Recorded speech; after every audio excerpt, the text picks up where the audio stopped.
Dear students, நம்ம email writing பற்றி நம்ம பார்த்தோம் இல்லையா? இமெயில் ரைட்டிங்குடைய ஃபார்மேட்லாம் நான் ஏற்கனவே சொன்னேன், அதுக்கு எக்ஸாம்பிள் கூட சொன்னேன். இப்போ அடுத்து இன்னொரு எக்ஸாம்பிள் பாரு.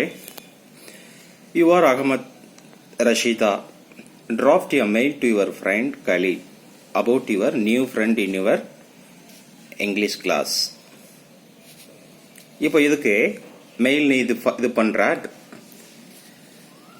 பாரு. ஒரு பாக்ஸ் ஃபர்ஸ்ட் நீ என்ன செஞ்சிருத அப்படின்னா டிராப் பண்ணிருத. இந்த பாக்ஸுக்கு மேல இமெயில், எப்படி நோட்டீஸ் ரைட்டிங்ல மேல நோட்டீஸ்னு எழுதினியோ அந்த மாதிரி இங்க இமெயில்னு எழுதிருத.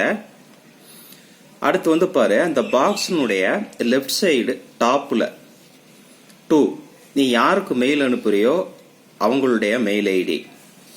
அடுத்து சப்ஜெக்ட், அந்த சப்ஜெக்ட்ல என்ன அப்படின்னு சொன்னா இந்த மெயில் எது சம்பந்தப்பட்டது, இந்த மெயிலுடைய கான்செப்ட் என்னவோ அதுதான் இங்க சப்ஜெக்ட். அடுத்து கீழே என்ன பண்ணிருத அப்படின்னு சொன்னா இங்கதான் கண்டென்ட்ஸ் எழுதுற. அந்த கண்டென்ட்ஸ் எப்படி இருக்கணும், ஷார்ட் அண்ட் சிம்பிளா இருக்கணும் அப்படின்னு நான் ஏற்கனவே சொல்லி இருக்கிறேன். இப்போ dear Khalid, I have a new friend in my English class. His name is Abdullah. He has a busy week. He works 40 hours a week. That's all. இதோட எழுதிட்டு கீழே இவர் ஃப்ரெண்டுன்னு போட்டு இங்க சென்டருடைய நேம் இந்த இடத்துல போட்டுருத. இதுதான் ஒரு இமெயிலுடைய ஃபார்மேட் இல்லையா? அடுத்தபடியாக நம்ம என்ன பார்க்குறோம் அப்படின்னா ரிப்போர்ட் ரைட்டிங் அப்படின்னு சொல்லி ஒன்று பார்க்குறோம். ஓகேவா? ரிப்போர்ட் ரைட்டிங்னா ஒரு இன்சிடென்ட் அல்லது ஒரு ஈவெண்ட்டை பற்றி ரிப்போர்ட்டாக எழுதுறது. அது எப்படி எழுதணும், அதனுடைய ஃபார்மேட் என்ன அப்படிங்கிறத நம்ம பார்க்கலாம். ஓகேவா? இந்த ரிப்போர்ட் ரைட்டிங்கில் ஆக்சுவலா writing is a skill for communication, for conveying ideas and feelings from one person to another. பொதுவாக அந்த ரைட்டிங் அப்படிங்கறத நம்ம எதுக்கு யூஸ் பண்றோம் அப்படின்னு சொன்னா ஒருத்தர்கிட்ட இருந்து இன்னொருத்தர்கிட்ட ஒரு ஐடியாஸோ அல்லது ஃபீலிங்ஸோ அல்லது ஒரு மெசேஜோ நம்ம என்ன செய்யறோம் அப்படின்னு சொன்னா பாஸ் பண்றோம். அதுக்கு தான் இந்த ரைட்டிங் அப்படிங்கக்கூடிய இந்த ஸ்கில்ல நம்ம என்ன செய்யறோம்னா யூஸ் பண்றோம். This can be done by writing reports, notice, messages, paragraphs and letters. இதன் மூலமா நம்ம என்ன செய்யறோம் அப்படின்னு சொன்னா கம்யூனிகேட் பண்றோம். ஒருத்தர்ட்ட இருந்து இன்னொருத்தர்ட்ட மெசேஜ், ஃபீலிங்ஸ், ஐடியாஸ் எல்லாம் ஷேர் பண்றோம். எப்படி அப்படின்னு சொன்னா ரைட்டிங் ரிப்போர்ட் மூலமாக, ரைட்டிங் நோட்டீஸ் மூலமாக, ரைட்டிங் மெசேஜ் மூலமாக, writing paragraph and writing letter மூலமாக நம்ம என்ன செய்யறோம்னா பாஸ் பண்றோம், share பண்ணிக்கிடுறோம். A report is a short writing skill describing some event or incident.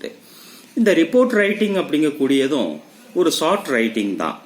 எதை பத்தி அப்படின்னு சொன்னா சம் ஈவெண்ட் அல்லது ஒரு இன்சிடென்ட்டை பத்தி. இப்போ பாயிண்ட்ஸ் டு ரிமெம்பர், அதாவது points to be kept in mind to write report writing, அதாவது to create report writing. First one பாரு, a report is a piece of first-hand information about an incident, occurrence or event. Point number 2, it must be brief, to the point and systematic. எல்லாமே brief தான். அது notice ரைட்டிங்கா இருக்கட்டும், message ரைட்டிங்கா இருக்கட்டும், report ரைட்டிங்கா இருக்கட்டும், email ரைட்டிங்கா இருக்கட்டும், பிரீஃபா இருக்கணும். அதே நேரத்தில் சிம்பிள் லாங்குவேஜா இருக்கணும். To the point and systematic. Systematic அப்படின்னு சொன்னா முறையா இருக்கணும், கரெக்டா ஆர்டர் படி ப்ராப்பரா இருக்கணும். It must be written in past tense. என்ன டென்ஸ் யூஸ் பண்ணணுமா அந்த ரிப்போர்ட் ரைட்டிங்ல? பாஸ்ட் டென்ஸ் யூஸ் பண்ணணும். அடுத்து it must be given a suitable heading or title, the name of the person writing it, date and the place from where it was written. அதுல என்ன இருக்கணும் அப்படின்னு சொன்னா சூட்டபிள் ஹெட்டிங் இருக்கணும் அல்லது டைட்டில். அடுத்து name of the person writing it, date இருக்கணும், place இருக்கணும், எங்க இருந்து எழுதுறீங்க அப்படிங்கக்கூடிய பிளேஸ் இருக்கணும். இது எல்லாமே வந்து என்னது அப்படின்னு சொன்னா points to be kept in mind for creating அல்லது ஃபார் ரைட்டிங் ரிப்போர்ட். ஓகேவா? இப்போ இங்க பாரு, ஒரு எக்ஸாம்பிள் பாரு. A seminar on stop plastics save earth was held in your school. ஸ்கூல்ல வந்து ஒரு செமினார் நடக்குது. ஸ்டாப் பிளாஸ்டிக்ஸ் சேவ் எர்த் அப்படின்னு சொல்லி ஒரு செமினார் நடக்குது. Write a report in about 40 words giving details of the seminar. அந்த செமினார் பத்தி டீடைல்ஸ் ஒரு ரிப்போர்ட்டா எழுதணும். எத்தனை வேர்ட்ஸ்? 40 words. மற்றதெல்லாம் வந்து இதுக்கு முன்னாடி வரைக்கும் நம்ம பார்த்தது நோட்டீஸ் ரைட்டிங், இதிலெல்லாம் நம்ம பார்த்தோம் இல்லையா? போஸ்டர் டிசைனிங், போஸ்டர் ரைட்டிங், இதுல எல்லாத்துலேயுமே 50 words இருக்கணுங்கிறோம். இதுல ரிப்போர்ட் ரைட்டிங்ல 40 words. இப்போ இங்க பாரு, seminar on ill effects of plastics. A seminar on stop plastics save earth was held in our school on 6th of June 2020 கூட போட்டுக்கோ. ஓகேவா?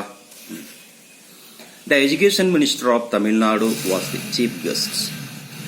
Principals and teachers of different schools and the parents took part in the seminar. Took part அப்படின்னு சொன்னாலே participated, அதாவது கலந்து கொண்டாங்க. இவங்க எல்லாமே பிரின்சிபால், டீச்சர்ஸ், டிஃபரண்ட் ஸ்கூல்ல இருக்கக்கூடிய டீச்சர்ஸ், பேரண்ட்ஸ் எல்லாருமே அந்த செமினார்ல பார்ட்டிசிபேட் பண்ணியிருந்தாங்க. த ஸ்பீக்கர்ஸ் ஸ்ட்ரெஸ்டு அப்படின்னு சொன்னா அழுத்தமா சொல்றது, ஸ்ட்ரெஸ் பண்ணி சொல்றது. The need of the hour to save earth. இந்த பூமியை வந்து நம்ம சேவ் பண்ணணும், அதனுடைய தேவைகள் என்ன அப்படிங்கறத பத்தி ஸ்பீக்கர்ஸ் வந்து என்ன செஞ்சாங்க? பேசினாங்க. And to stop using plastics in all forms. எந்தெந்த வகையிலெல்லாம் நம்ம பிளாஸ்டிக்ஸ் யூஸ் பண்றோமோ அதை எல்லாத்தையுமே ஸ்டாப் பண்ணணும் அப்படின்னு சொல்லி சொன்னாங்க. Everybody present pledged for the same. எல்லோருமே அதே ஒரு உறுதிமொழியை என்ன செஞ்சாங்க? எடுத்தாங்க. பிளாஸ்டிக்ஸ் வந்து யூஸ் பண்ணக்கூடாது அப்படிங்கக்கூடிய உறுதிமொழியவும் அவங்க எடுத்தாங்க. அடுத்து பாருங்க, clean India campaign was organized in your school. Write a report in about 40 words highlighting the main features of the campaign. இப்போ டைட்டில் பாரு, clean India campaign written by name போட்டுக்கோ, உன்னுடைய நேம். அடுத்து A Clean India Bharat campaign was organized on the 16th of April in our school. All the teachers and the students of our school took part in the campaign with great enthusiasm. Enthusiasm அப்படின்னு சொன்னா ஆர்வத்தோடு கலந்து கொள்ளுதல் அப்படிங்கிற மீனிங்ல இங்க வரும். A special drive for the cleanliness of the classrooms, science lab, computer lab, library, office, sports room, as well as the school campus was launched. The school principal praised the efforts of the teachers and the students for organizing this campaign. இப்போ இந்த clean India, இந்த report writing, இதெல்லாம் இந்த ரெண்டுமே கொஞ்சம் ஒரு important. இதை கொஞ்சம் மைண்ட்ல வச்சுக்கிட்டா நல்லா இருக்கும். ஓகேவா? ஆக நம்ம ரிப்போர்ட் ரைட்டிங் பார்த்துருக்குறோம். வேற என்னது? Poster writing R poster designing பார்த்தோம். அடுத்து இமெயில் ரைட்டிங் பார்த்தோம். பாம்லெட் ரைட்டிங் பார்த்துருக்குறோம். இது எல்லாமே நல்லா பார்க்கணும். இதுல எது வேணாலும் கேட்கலாம்.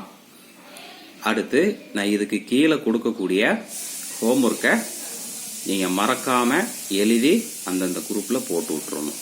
ஓகேவா? இப்போ ஹோம்ஒர்க் அனுப்புறதுல எந்த ஒரு லேசினஸும் இருக்கக்கூடாது. குயிக்கா அனுப்பி வைக்கணும். இன்னைக்கு ஹோம்ஒர்க் கொடுத்தோம்னா இன்னைக்கு ஒரு 4 மணி 5 மணிக்குள்ள அனுப்பி வைக்கணும். நான் 6 மணி 7 மணிக்கெல்லாம் நான் போஸ்ட் பண்ணி விட்டுருந்தேன் இந்த வீடியோஸ் எல்லாத்தையுமே. சில பேர் இன்னைக்கு கொடுத்ததை 2 நாள் கழிச்சு அனுப்பி வைக்கிறாங்க. அதை நம்ம எப்படி எடுத்துக்கிட முடியும்? கொடுக்குற ஹோம்ஒர்க்கை கரெக்டா பண்ணு. All the best. ஓகேவா? பாய்.